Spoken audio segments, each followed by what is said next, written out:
Customer tak ada lesen tapi nak beli kereta, nak guna package bayaran bulanan. Boleh ke? Tak boleh. Jawapannya boleh. Ada dua option yang anda boleh gunakan. Option yang pertama, anda perlu ada gaji basic RM2,000 paling minimum dan ke atas. Gaji basic ya, yang gaji tidak termasuk OT dan commission. Kalau gaji basic RM1,700 termasuk OT RM2,000 tak boleh. Gaji basic mesti RM2,000. Dan seterusnya anda perlu bayar 10% down payment mengikut harga kereta lah. Kalau tak ada 10% down payment, tidak boleh. Itu untuk option yang pertama. Kalau anda tak boleh untuk option yang pertama, tak mampu untuk bayar down payment 10%, boleh guna option yang kedua. Boleh package zero deposit, zero bayaran muka.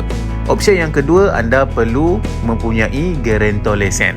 Guarantor lesen ni dia bukan guarantor gaji. Guarantor lesen ni dia hanya perlu provide IC dan lesen saja sebagai guarantor lesen, bukan guarantor gaji.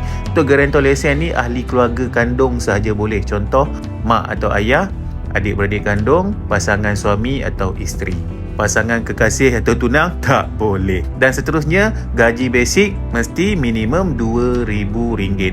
Itu adalah option yang kedua. Kalau kedua-dua option ni tak boleh, solutionnya ialah anda pergilah ke mana-mana kelas memandu, pergilah ambil lesen kereta. Itu je cara yang terbaik lah. Berminat untuk membeli kereta Proton, boleh. Ini business card saya, boleh contact saya segera. InsyaAllah saya cuba bantu A to Z untuk pastikan anda berjaya memiliki kereta Proton idaman. Assalamualaikum. Saga MC Tricks, secuti vera eksklusif. Harga masih cun tapi features macam expensive. Daily